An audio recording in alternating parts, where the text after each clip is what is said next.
The time has come. Got a little time, not a lot. Late in the afternoon here. We are going to start plowing today, fall plowing. We're going to attempt it anyway. I'm trying to decide what horses to use. It's going to be Jim and Elvis. Starting plowing, there's a lot of layout, and you want to have a team that'll walk in a straight line. And I'm not sure Jim and Elvis will, but I'm pretty sure they'll give me a better chance than any of these young horses. So every time I get near the barn, which is often, I water the horses.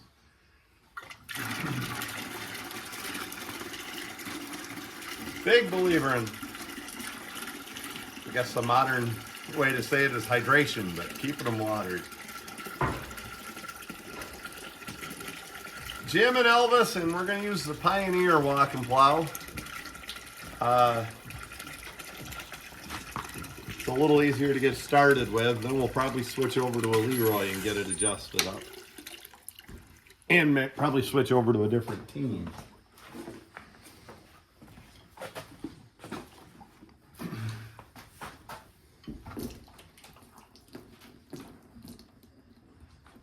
I thought about plowing with 3, but I loaned my 3-horse eveners to a friend. So for now, we'll start with 2.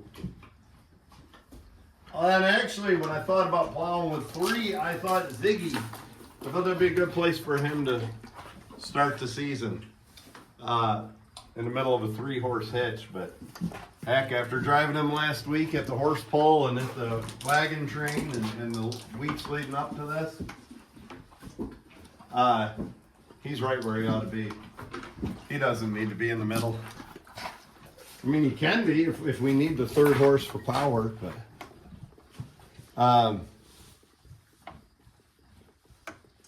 and he did just a spot of plowing last spring, if you remember in one of the videos, just because that was a training goal of ours. You know, when I started breaking him, I wanted him to do a little spring plowing, and he did, just a few furrows, just to say he did. Ziggy's here, still young enough, I don't want to go do a day's work of plowing with him. But I would feel okay about doing a few hours of plowing with him. I'm not sure Jim and Elvis are the best choice for walking straight forward, but it's their turn.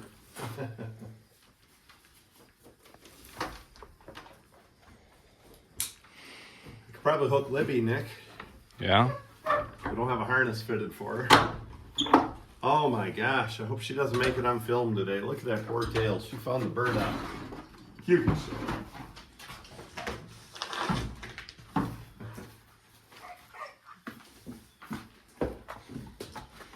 Oh, Libby doesn't.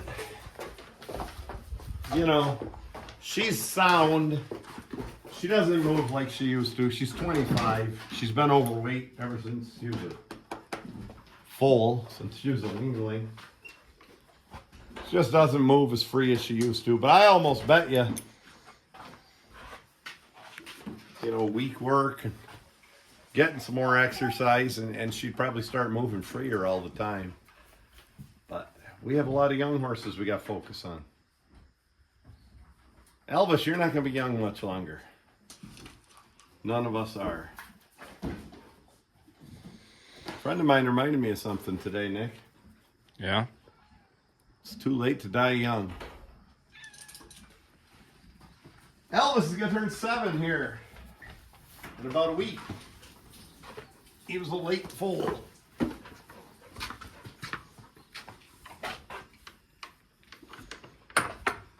Mona Lisa.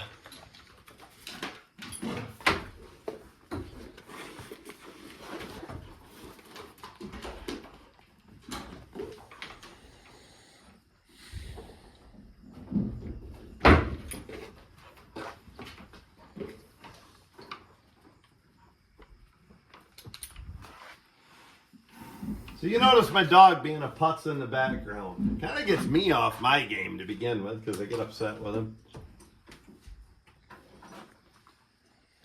I You know, I'm not too much into the woo-woo stuff, whatever you want to call it. But I believe in energy. I almost gave him some energy with a boot in the ass. There's different energies in different places. People give off different energies. Some barns give off different energies, especially a really unorganized one. Or, you know, you want one that feels comfortable. We got pretty good energy in this barn. Nick and I have a pretty decent demeanor around horses. Calm, happy, you know, content. We kind of promote that type of energy. Mojo brings the bad energy to the barn. And the hell of it is, he's a great dog everywhere else. He just runs by these box stalls. I don't know, about time to train him. You'd think a animal trainer could train his own dog, right? Got great reason I'm going to use these pulling harnesses for plowing. They're all fitted to the horses.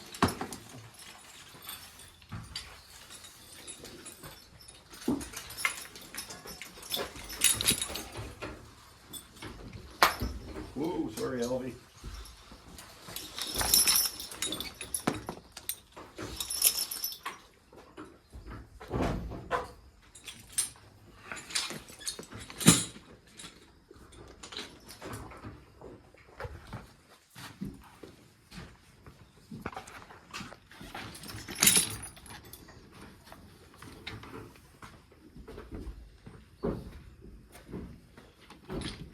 The old hame binder. Pretty good hame fit here on Elvie. That collar is not as loose as it looks in this picture. That's a pretty good collar fit once he leans into the tugs.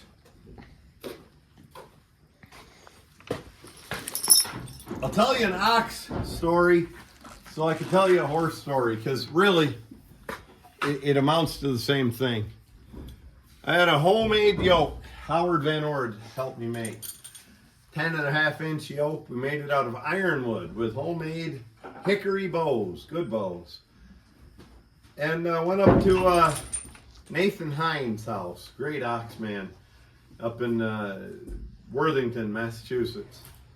And I was going to spend the night with Nathan, a couple days, and I was going to go compete and pull at the fair there, the nearby one, not Littleville. Can't think of the name of the fair. Great fair, I loved it. You'd think I could remember the name. Cummington, at the Cummington Fair in Cummington, Mass. That's where Danny Smith lives. And so we decided to hitch the oxen the day before. And I put the yoke on them. And Nathan said, nothing's right. He said, I don't like this bow. I don't like that bow. Nothing's sitting right.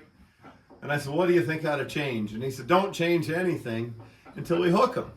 And he had about 4,000 pounds on a sled there. And he said, let's hook them to that. We'll go a few hitches and see. So I hooked them and I went about 10 feet. See, here's some bad energy, you friggin' dork. I should put a harness on him. Anyway, I hooked him, hooked the team to about 4,000 pounds. We went about 10 feet and Nathan stopped and he said, don't change a thing. That's a perfect fitting yoke, he said.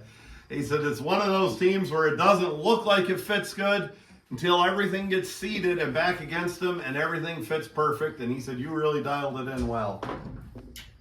And a lot of horses are that way. Sometimes it looks like their collar and draft and hames. Well, the hames fit the collar, period. But sometimes it looks like everything doesn't fit just right. And then you actually get using your team, and it turns out it does. So some are deceptive. Right here, playing with Nick, is Zodiac. And he's beautiful, and he's got that steep, not steep, opposite of steep, that lay back a shoulder. And it lays back so nice. And it's pretty. And it actually makes an efficient horse to work. But it's damn tough to fit a collar to. A lot of stallions are tough to fit a collar to.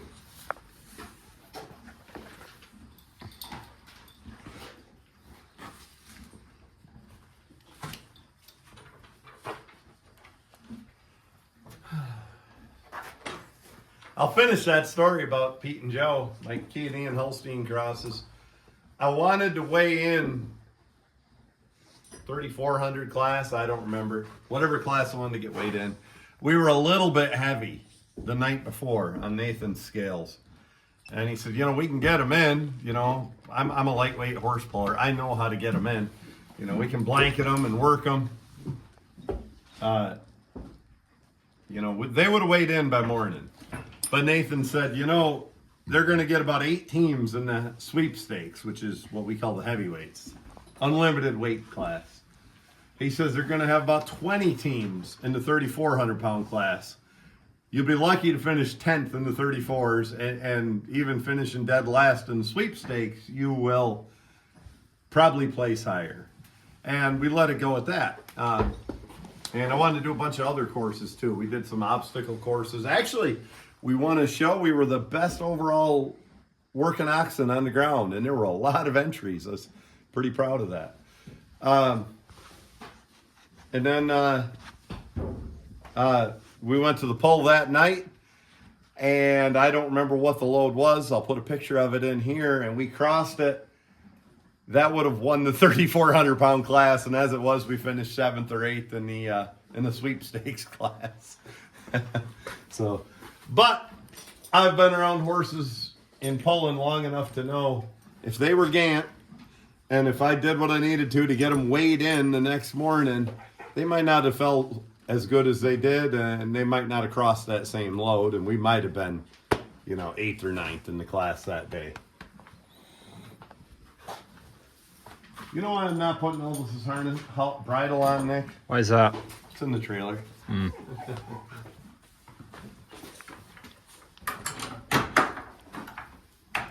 Old ugly Jim. Outside of that head, he's not looking particularly ugly.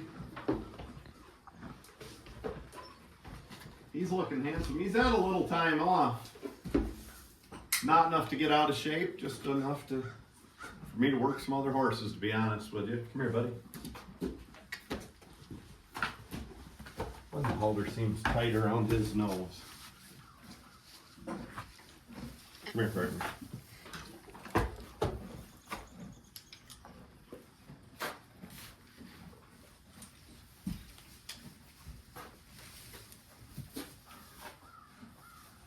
He's looking good. He's eating good. He just doesn't act quite like I'd like to see.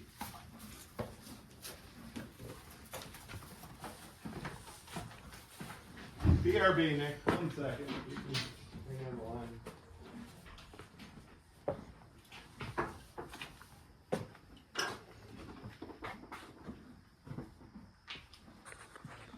So, because this is what everybody wants when they're not feeling well.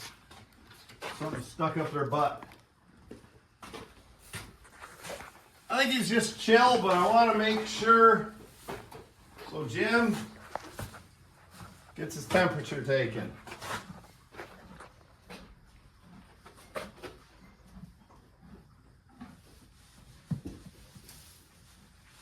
Jim is perfectly healthy with a 100.1 temperature. Don't forget, this temperature is our barn thermometer. You don't want to take it in the house, and next time you're feeling sick, put it in your mouth, because it's been up a horse's butt.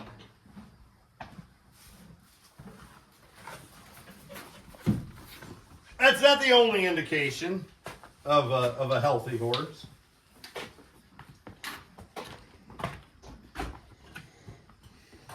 But it is one.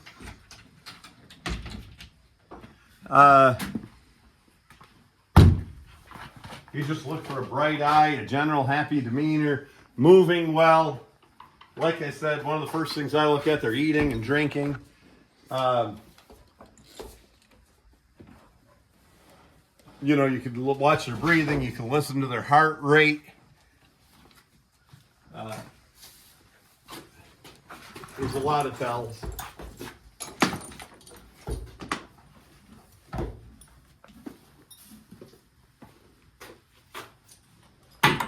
I recommend taking your temperatures horse's temperature even when they're healthy. So you get to know your horse.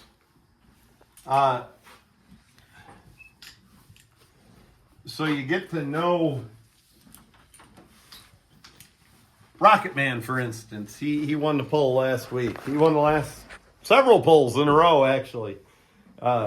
Erie County Fair, Rushford Labor Day, Caravan for Cancer. He had himself a streak. He runs really hot. He runs a couple degrees higher than most horses. Personally, I run a little bit low. My temperature runs a little colder than most people do. Elvis, who's a half brother to Rocket Man, he runs a little hot. I used to have Levon, and Levon ran a little cold. So, and then others, Jim, every time I take his temperature, 100.1, just like it was today. Spot on. So get to know that. Just get to know their general habits, and if they're different, look into why. Now, we brought Andy, the heavyweight, here a week ago, or a couple weeks since, right? And he just went to his new owner's house for the first time a couple days ago. There's something that some of these horse people are starting to call new owner syndrome. I stole Jim's check off his harness. New owner syndrome. And it really is not a syndrome. But it is, they're not going to be themselves, quite simply. They're not going to feel as good as they normally do. They're probably not going to act quite as good as they normally do. They're going to have a few issues. And that's just the stress of going to a new place. How about you? When you move to a new house, when you move to a new town, switch jobs, you're probably a little bit off. And these horses are the same way.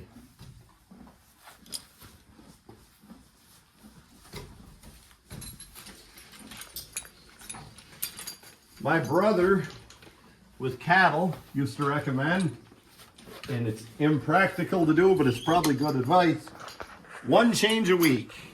And a lot of times he's talking about oxen, but you know, if you're going to switch feed, make that the only change you make that week. Don't switch hay and feed both at the same time. If it's time to wean a calf, make that the only change. You know, make your change slow. And his rule of thumb, which I think was arbitrary that he just made up, but it was a good one, you know, 1 a week.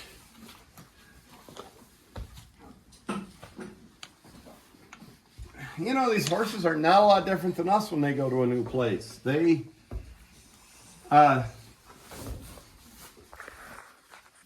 got to make new friends. We got to go understand new people when you go to a new job or move to a new town, or you know, go out to Wisconsin pulling horses even though you've never been to Wisconsin. You got to learn what they're like and what they do, and it's a little nerve-wracking. Well, these horses meet a whole new crew of horses, and they got to fit in, and they got to find where they fit in the hierarchy and all that stuff. They got to get used to your water, your barn, your stall, your fences, whatever you feed. You know, I always bring a new horse along slowly on feed. That Andy we just had here was a heavyweight, and it's important for heavyweights to eat and eat a lot. But I knew my feed was different than his previous owners, so I brought him around fairly slowly on feed. Burdock time of year, Nick. Mm-hmm. I didn't give him a full ration to start with.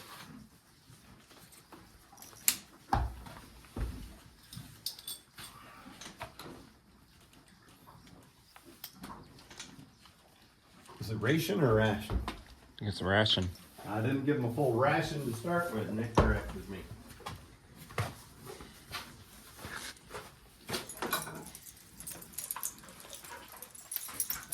But then after a day or two I did, and I also fed him, as I always do, but I particularly this horse, fed him in smaller increments more frequently. You know, I fed him 3 times a day. Within about 3 days, I had him eating, really eating like you want a heavyweight too. Now, with that in mind, if you're going to feed one like that, you better be working them. At minimum, you better be turning them out for exercise. But yeah, you better be working them if you're going to hog the feed to them. Some of these trainers, and maybe it is, depending on what level horsemanship you want to reach, maybe it is okay advice. Some of these trainers tell you to feed less grain if your horse is hard to handle or you're having a hard time training it. Not me. I mean, I don't want to underfeed my horse. I want to know I can have that horse at optimum health and feeling its 100% best and feeling really, you know, groovy, like he wants to go do something, and still be tractable and trained and do what the heck I tell him. I don't want him to do what I'm telling him because he's half starved or not feeling as good as he could. I'm not promoting overweight horses. That's why I'm telling you to keep them work. But I am promoting, we broke this check, didn't we? I am promoting to feed grain when they're working hard. Or if you want a competitive pulling team or a heavyweight team or whatever, feed some grain. Nick, gotta have a check strap. I hate robbing parts from one harness to the other. But that looks like we're up against, huh? Till we get to a harness shop.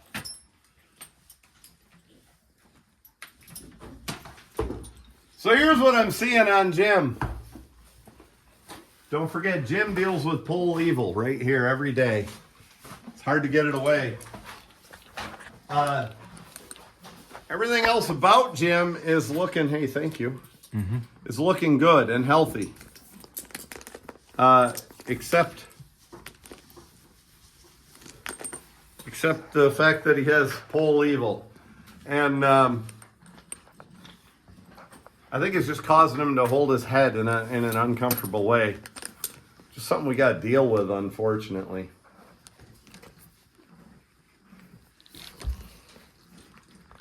And that's something fairly new. I don't know. Maybe a little chiropractic wouldn't hurt. I don't know. You know, Chris Armisen showed me the other day there is a better way to thread these things, but I'm not smart enough to remember.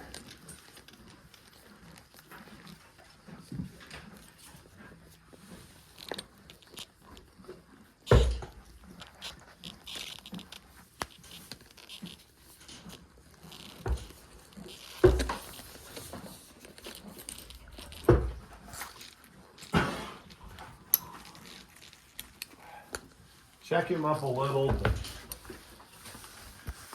You know, this pole evil's an odd thing. It'll go away completely for a while, then it'll come back.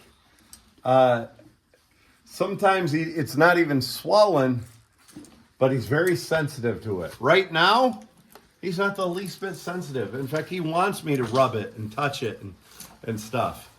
And yet, it's obviously swollen and it's bothering him to some degree. It's a strange problem to deal with. And one of the articles I read about it says, follow me. Eventually, long term, the likelihood is, I just felt another bird out. I just saw it. Yep. Yeah. Oh. Yeah, you'd think I'd cut the burdocks in the pasture or brush my horses thoroughly. But eventually, long term, pole evil ends up killing horses.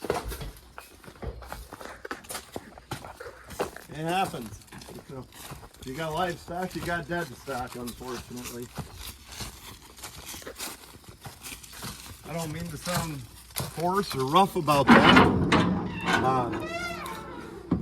But I don't know what to do about it.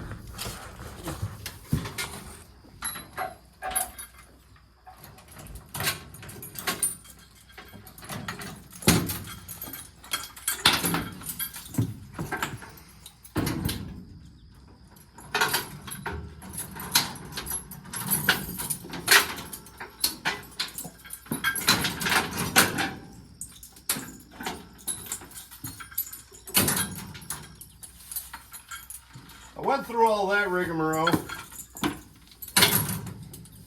so I could get this. Take this wire bit out. And if you watch that video when Chris Armisen was driving Elvis and Andy, Chris said, you know, we'd have done a little better on that last pull, on that last hitch if they were overbitted. And I don't know why I had this bit in Elvis. And we didn't know Andy well enough. We erred on the side of caution. We had him a little overbitted. But you could see it in that video. You could see we didn't quite get the start they wanted. And once they were under load, Chris just couldn't be in their mouths. He kind of had the loose line. We weren't going to win the pull, but we would have had a chance of going another 5-6 feet with that if we had a little better. But I had this bit in both the horses. Well, let's get harnessed in.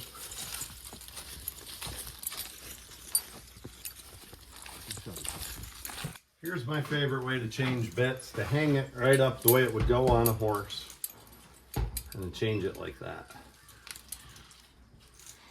I actually prefer to change it on the wall as opposed to on the horse, but most of the time you end up doing it on the horse, changing it on the horse.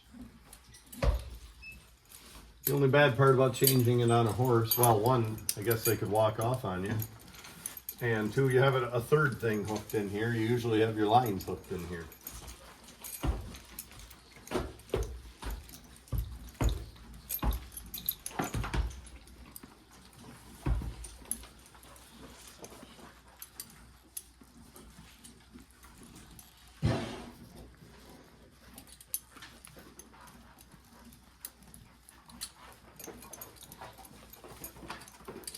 There we go. Putting Jim's harness on Zodiac. I did about one bout with that horse and he just isn't feeling well. Something's going on with that head. I don't know. Perhaps his working days are done.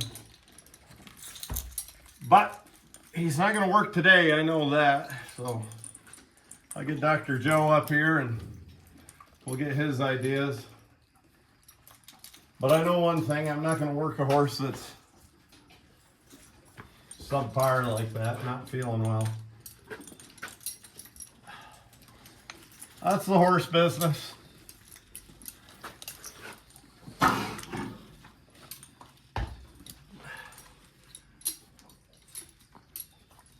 So we'll put this guy in. About time he did all kinds of work anyway. We'll go back out there. Oh, Jesus. That's why I don't use this bridle on him.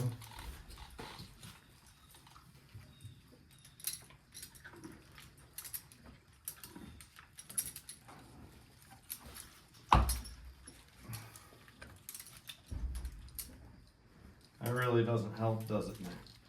No.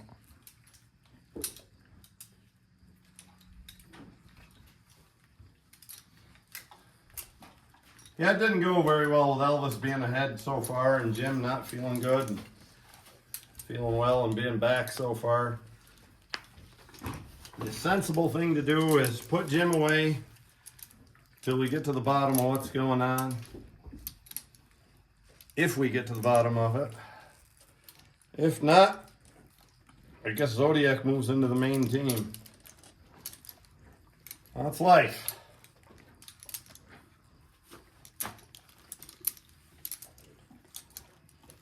Come here, Zodiac. Ooh.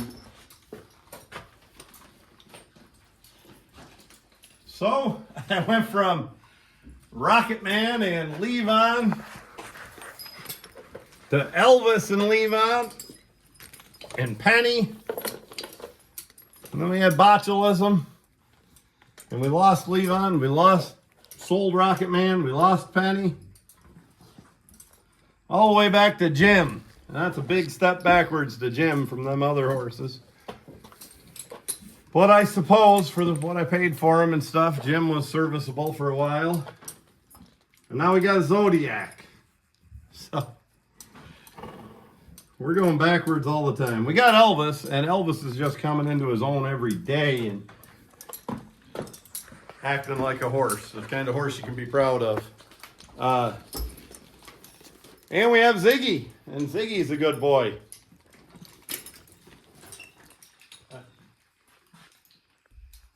I guess for today, for the short term, maybe for the long term, our main team is these two.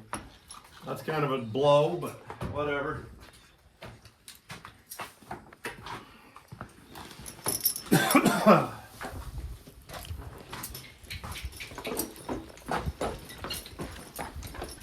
Back to the field and do some plowing. Nick, will you put Jim in this box stall and then meet me out there? Yeah.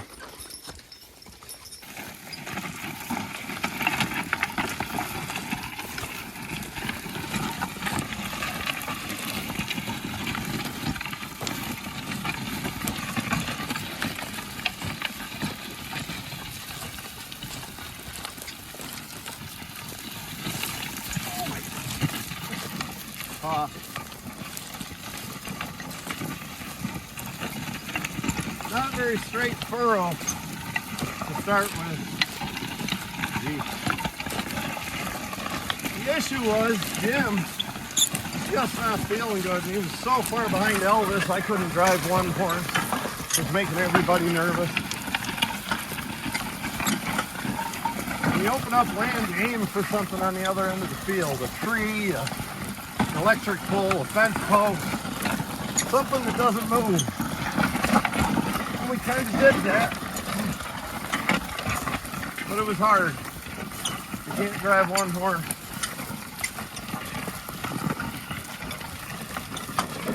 Kodiak's being alright for what he is.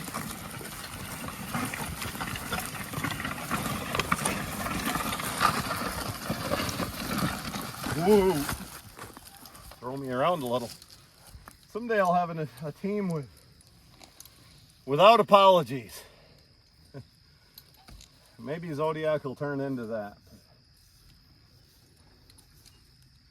This looks like this is what our option is for now until Zig gets a little older. By the time Ziggy's older, Zodiac will have matured a little bit. He's gaining every day, and this sort of thing's the best thing for him. I probably should have hooked him right from the start. I thought Jim would behave a little better laying these first furrows out. Turns out Zodiac's being all right.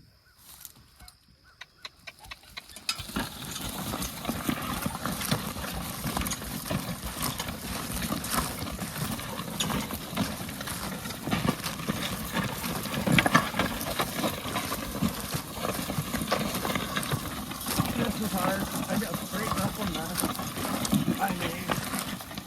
It ain't that bad.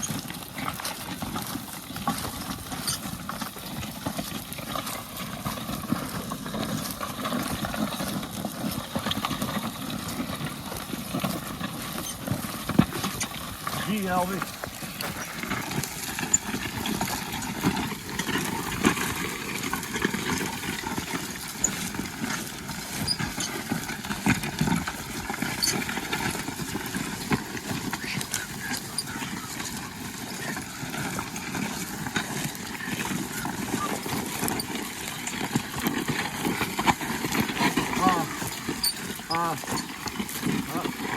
There we go.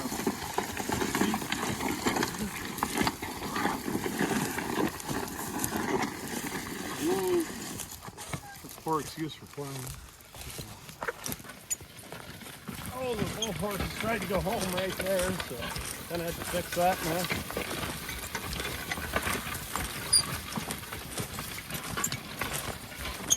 I know better than to make a lot of changes. Because what I'll do, it's all about changing that horizontal hitch, cutting a little wider furrow. But once both horses get walking right and I get plowing right, I know damn well I'll put everything right exactly where I have it. I might as well leave it where I have it now. So what I went through, trying to make this opening furrow, crown furrow they call it, this ain't that bad. It's not good either, but sure could have been worse for what I went through. Trying to make it with Jim.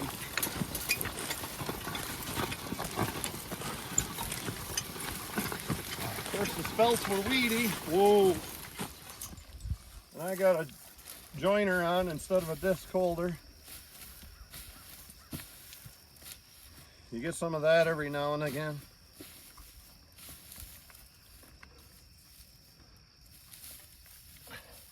Nothing we can't plow under. Oh, probably ain't terribly scoured either. Ooh.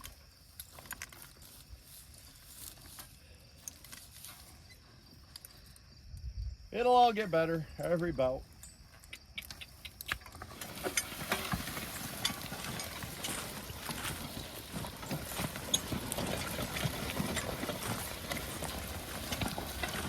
Look at that. They're acting like horses and we're half-ass plowing.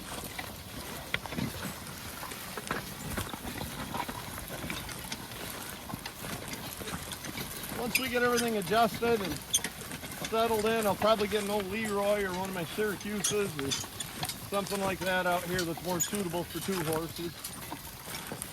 Maybe, maybe not.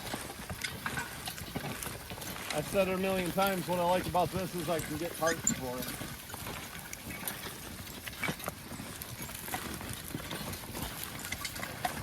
Elvis can compete in a lightweight horse pull anywhere at any level. I haven't had a good teammate for him in forever. Elvis, get in the furrow.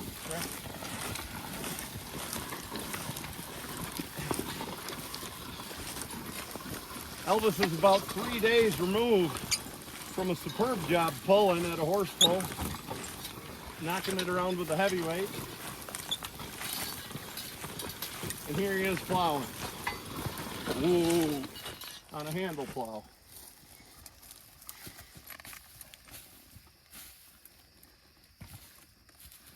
That's not the undersell Zodiac. He's came a long ways.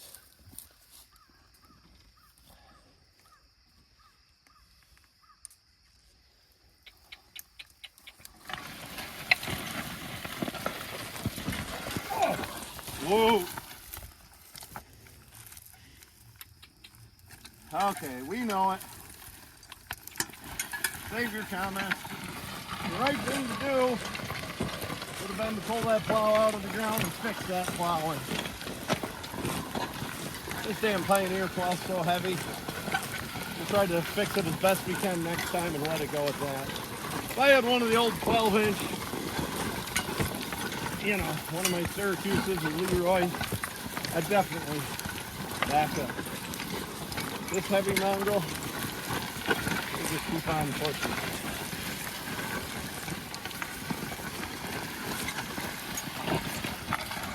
Smooth bits in those horses, by the way.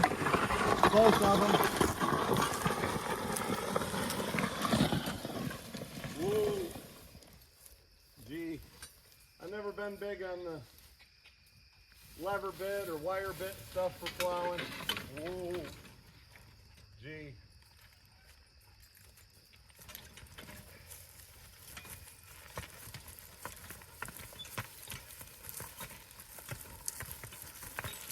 Ooh, it's not the world's worst furrow.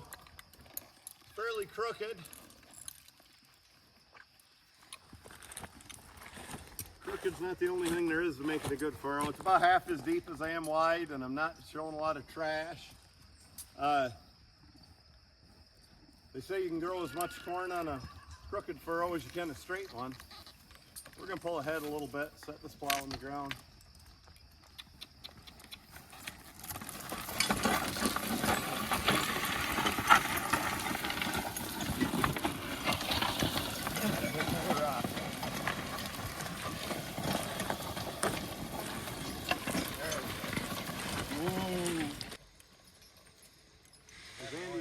Working a pair of 2-year-olds, Kitty and Ziggy. Doing pretty good, are they, Andy? This round. They're looking good. They're not driving too bad now. You're probably getting along better than I am. Got an oil can here to eat though. Oh, okay. You know, it's so close to dark, we'll probably just catch it tomorrow. Andy brought an oil can for me to oil that depth wheel. Want to film Andy going away next? Sure.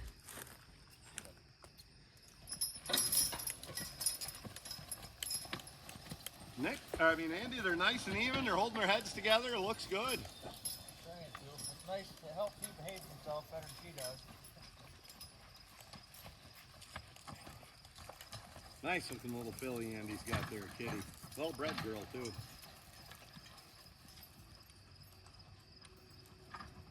Well, Nick, over there, the sun's disappearing under those trees. You've heard me say it, haven't you? When the sun's in the west, the lazy man works best. I had stuff going on today. I didn't get a chance to get out here until later. Of course, Andy worked all day in the woods, cutting timber, skidding timber, whichever job he was on today.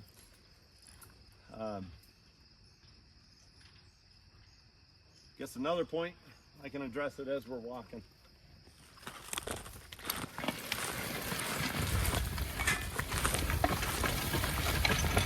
Another point I want to make is I keep these lines around my waist. I'm really comfortable like that. I tried to drive with them over my shoulder. I just can't steer and it gives me a backache. So, you wretch. When it's time to plow, I put them around my waist with the old plowman's knot. Maybe someday I'll get dragged. I gotta hope my horses don't whoa. Which I probably shouldn't say.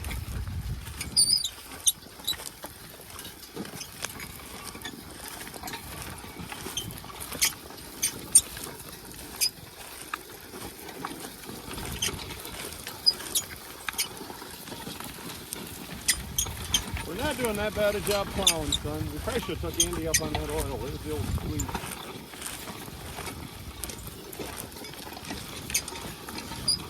Zodiac doesn't need to be crowding.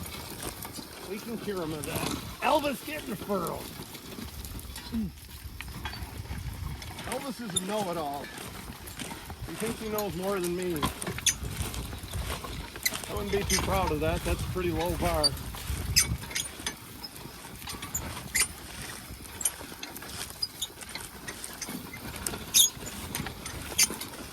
Just like driving a tractor, just like driving a race car, your car on the road, just like shooting a shotgun, watch out ahead of you. That last time I fouled Elvis trying to step out of furrow and I got him right back in there. I could see where I got a crooked furrow, straighten it out a little bit by watching out ahead of me. You look behind us, furrow gets a little better every time. Shut it off, do it to it.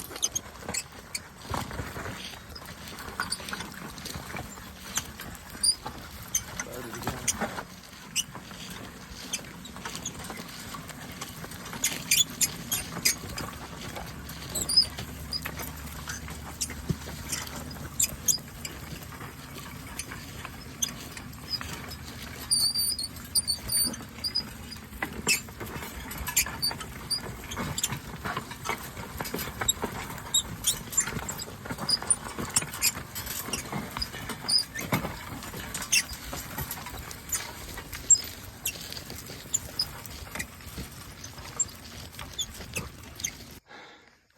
Andy Herzog's driving Kitty and Ziggy. He's got double spreaders on him, and we're over here plowing. Andy, you were just telling me about the double spreaders. I love the thing. I mean, you can see down through there good. They don't get their noses in them if they're acting a little dumb. Go ahead and help ride with it, Sean. Get up. Get up. Get up. Get up. Puts them apart nice and wide. Yep. I mean, Lines pull on a nice angle. Yeah, I'm putting my order in tonight.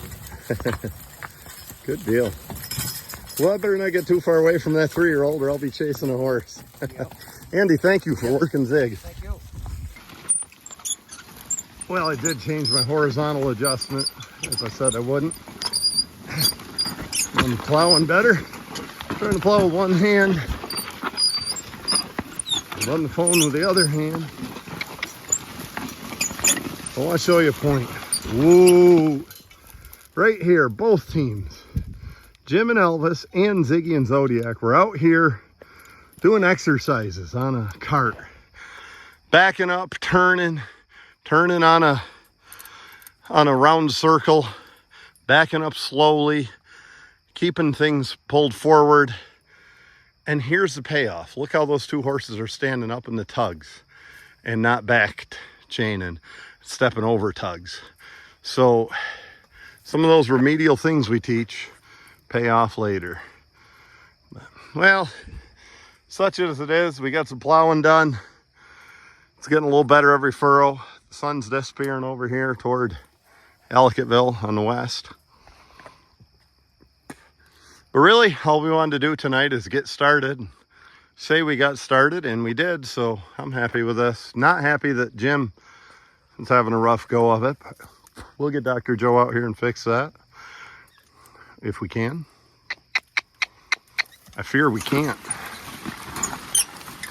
But, you know, I'm almost 50 years old. I've been farming my whole life. I know how it goes. Just like people. There comes a day when all of us can't do it anymore, so enjoy it while you can. I could be wrong. Hell, maybe in a week, Jim will be right back at this. Appreciate everybody watching, and we'll catch you in the woods tomorrow. And here's Elvis and Zodiac doing a good job plowing here. Things are getting a lot better.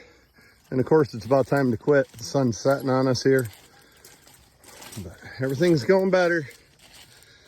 We're having a good time plowing, and horses are behaving well, and then it'll be dark. But we'll join in again as soon as we get a free minute. Always appreciate my watchers. Thanks, everybody.